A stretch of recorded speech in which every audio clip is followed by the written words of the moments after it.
बिस्मिल्लाहिर्रहमानिर्रहीम। अस्सलाम वालेकुम व्यूअर्स, कैसे हैं आप सब? उम्मीद करती हूँ सब खैरियत से होंगे। आज हम बना रहे हैं बहुत ही मज़ेदार और बहुत ही आसान सा गजरेला। सर्दी का मौसम हो और गाजरें भी दस्तयाब हों तो गजरेला क्यों ना बनाया जाए। तो बहुत ही मज़ेदार और ज़बरदस्त तरीके से हम इसको रेडी करते हैं।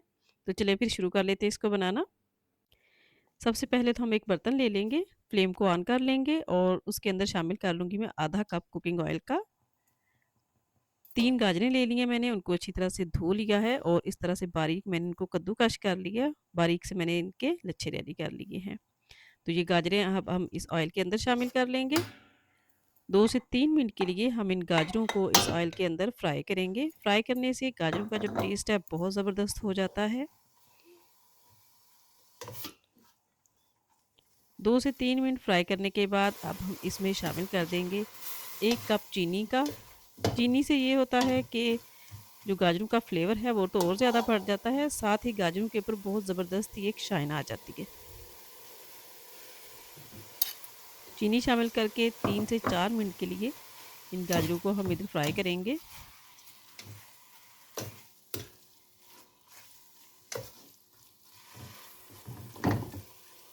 अभी से यहाँ पे गाजरों की बहुत खूबसूरत और मज़ेदार सी खुशबू इनकी आना शुरू हो चुकी है।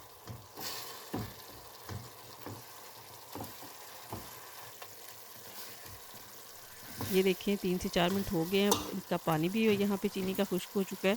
तो अब इसके अंदर शामिल कर लूँगी मैं 1.5 लीटर दूध, जो कि फुल फैट मैंने लिया है। वो हम इसके अंदर शामिल कर देंगे, फ्लेम को हाई कर लेंगे।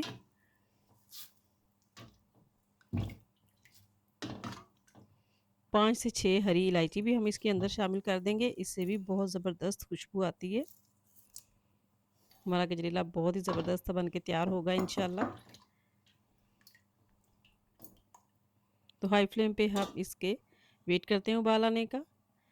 चावल ले लिए हैं मैंने 2 टेबल स्पून, उनको मैंने 1 घंटे से भिगो के रखा हुआ था और साथ मैंने कुछ बादाम ले लिए हैं और ये थोड़े से मैंने काजू ले लिए। इन तीनों चीज़ों को हम ग्राइंड कर लेंगे एक जार में और फिर हम इसका एक पेस्ट सा रेडी कर लेंगे।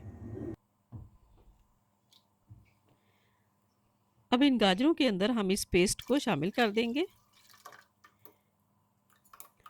यहाँ पे हमने फ्लेम को मीडियम कर लेना है और बराबर हमने इधर चमचा चलाते जाना है, क्योंकि जो हमने बादाम और काजू का पेस्ट रेडी किया है वो हो सकता है कि नीचे साथ लग जाए देगचे के, इसलिए हमें चमचा जो है वो बराबर चलाते जाना है।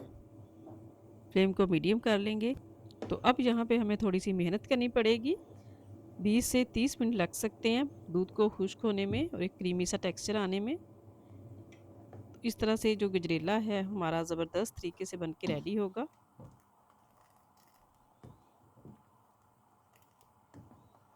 तो गाजरें भी यहाँ पे दूध के साथ अच्छे तरीके से गल जाएंगी।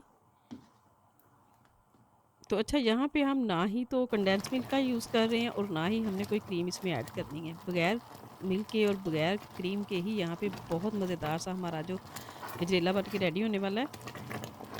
तो यहाँ पे मुझे तकरीबन 25 मिनट हो चुके हैं। ये आप टेक्सचर चेक कर सकते हैं। यहाँ पे हम इसको बंद कर देंगे क्योंकि ठंडा होने के बाद इसने और ज़्यादा थिक होना है। तो अभी हम फ्लेम को बंद कर देते हैं और उसके ठंडे होने का वेट करते हैं। तो यहाँ पे गाजर की खीर हमारी बन के ठंडी हो चुकी है। अब हम इसको डिश आउट कर लेते हैं। तो ज़बरदस्त था हमारा गजरेला रेडी है। अगर आपको मेरी ये रेसिपी अच्छी लगी है तो प्लीज़ इसको लाइक करें, शेयर करें और अगर आप चैनल पे नए हैं तो प्लीज़ इसको सब्सक्राइब भी कर लें और मुझे भी दुआओं में याद रखें। शुक्रिया।